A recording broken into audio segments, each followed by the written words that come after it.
क्या आपने कभी सोचा है, एक देव ने अपनी पूरी शरीर पिघलाकर पूरी पृथ्वी को बचाया था, और वो कोई और नहीं, स्वयं शिव के रुद्र अवतार थे।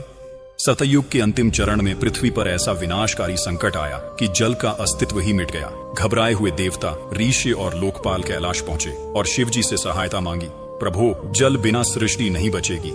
शिव जी ने तुरंत अपने 11 रुद्रों को बुलाया और पूछा, क्या कोई इस संसार को फिर से जल प्रदान कर सकता है?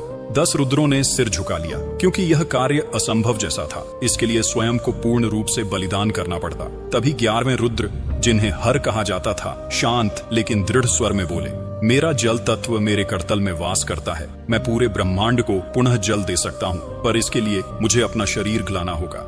यह सुनकर देवताओं में स्तब्धता छा गई। ऐसा तपोबल और त्याग पहले कभी नहीं देखा गया था। शिव जी ने हर को वरदान देते हुए कहा, हे रुद्र, तुम्हारा शरीर भले ही गल जाएगा, पर तुम नष्ट नहीं होगे।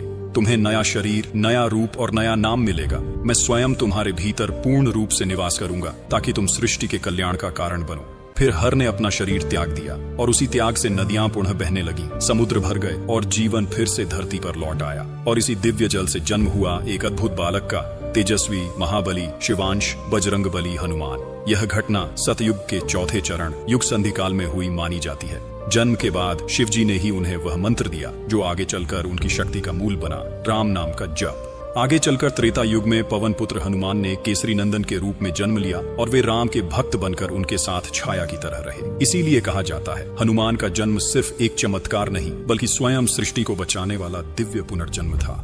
जय श्री राम।